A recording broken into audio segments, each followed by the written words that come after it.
ইবনে উমর রাদিয়াল্লাহু তাআলা আনহু হতে বর্ণিত আছে, নবী সাল্লাল্লাহু আলাইহি সাল্লাম যখন সফরে রওনা হইতেন তখন বাহনে আরোহণ করে 3 বার তাকবীর বলতেন এবং আরও বলতেন, অতি পবিত্র মহান যিনি ও একে আমাকে আমাকে আমার নিয়ন্ত্রণাধীন করেছেন, তা না হইলে আমরা একে নিয়ন্ত্রণ করতে সক্ষম ছিলাম না।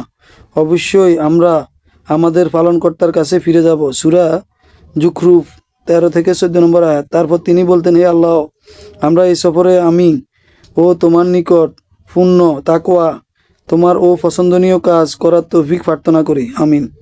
হে আল্লাহ, আমাদের ও সফরটি আমাদের জন্য সহজসাধ্য করে দাও এবং আমাদের জন্য পথের ব্যবধান সুকঞ্চিত করে দাও, অর্থাৎ কমিয়ে দাও।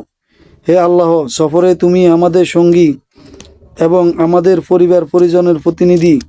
হে আল্লাহ, আমাদের এই সফরে তুমি আমাদের বন্ধু হও, আমাদের পরিবার পরিজনের ও প্রতিনিধি হয়ে যাও। তিনি ও সফর হইতে পরিজনের কাছে প্রত্যাবর্তন করে বলতেন, ইনশাআল্লাহ আমরা প্রত্যাবর্তনকারী এবং তওবাকারী, আমাদের রবের ইবাদতকারী ও প্রশংসাকারী। হাদিসটি তিরমিজিতে 3747 নম্বর রয়েছে।